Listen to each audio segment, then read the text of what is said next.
Hey guys, how is everybody today? It is Friday, so that means it's Fun Fact Friday. We are going to start off with Gideon. Did you know he had 71 sons? In Judges chapter 8, verses 30 to 31. And Gideon had 70 sons, which would have equaled 70, of his body begotten, for he had many wives. And his concubine that was in Shechem, she also bare him a son, whose name he called Abimelech. Now the name Abimelech means my father is king. Now Abimelech later killed 69 of his brothers. In Judges chapter 9 verse 5, it says, and he went unto his father's house at Ophrah, and slew his brethren the sons of Jerubbaal, being 70 persons, which would have been 70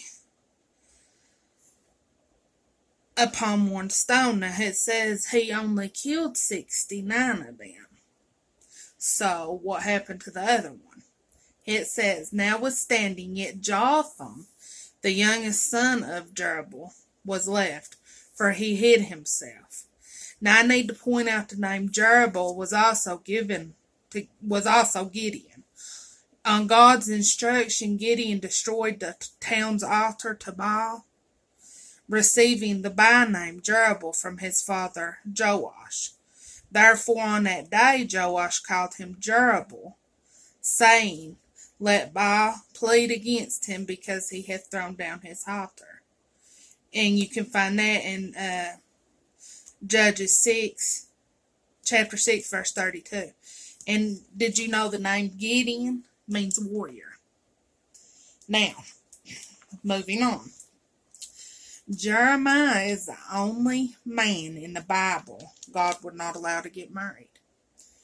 In Jeremiah chapter 16, verses 1 through 2, it says, it starts out at the top of the chapter. It says, a sign of the unmarried prophet.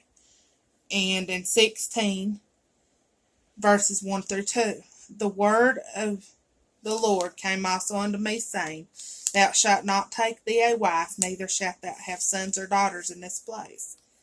The opening verse of this chapter included another object lesson in which Jeremiah's life situation mimics the state of the nation.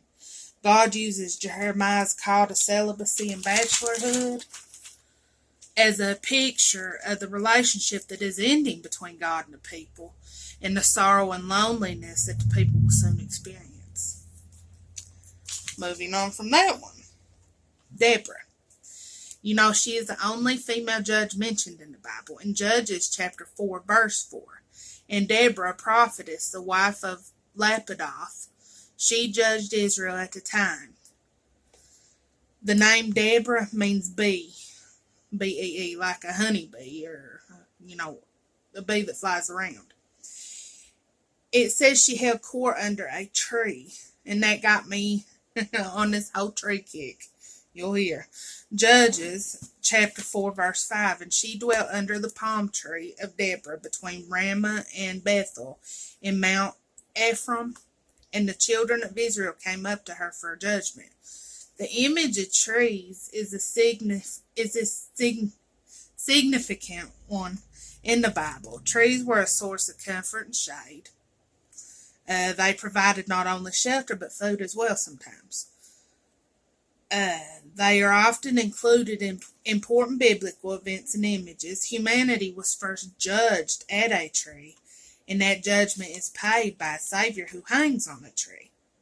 The tabernacle is pitched under a great tree where the book of the law of God was kept. In Joshua chapter 24, verse 26, it says, and Joshua wrote these words in the book of the law of God, and took a great stone and set it up there under an oak that was by the sanctuary of the Lord. And the oak is known as one of the strongest trees there is. It was a place that represented a gate to heaven, a place of righteousness and justice, and later a place of healing and food, which took me to Revelation chapter 22, verse 2.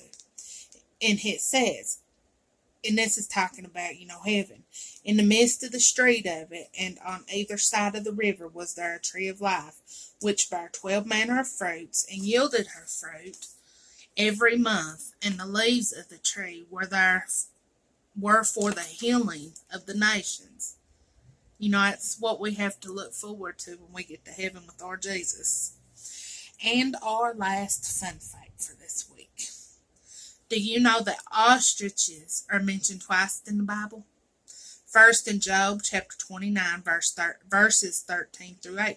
It says, "Gavest thou goodly wings unto the peacocks, or wings and feathers unto the ostrich, which leaveth her eggs in the earth, and warmeth them in dust, and forgetteth that the foot may crush them, or that the wild beast may break them. She is hardened against her young ones, as though they were not hers. Her labor is in vain without fear, because God hath deprived her of wisdom, neither hath he imparted to her understanding.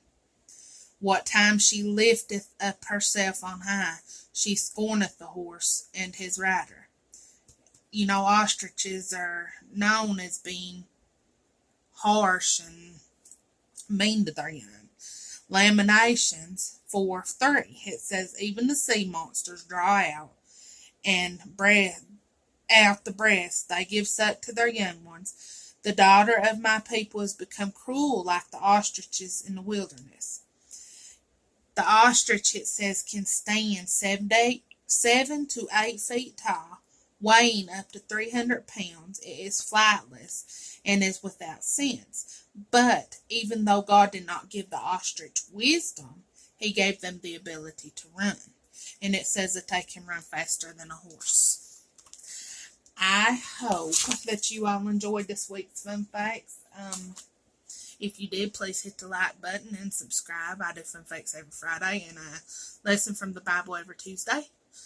I hope you all have a great weekend. Stay safe. And I will see everybody again Tuesday. I love you. Bye.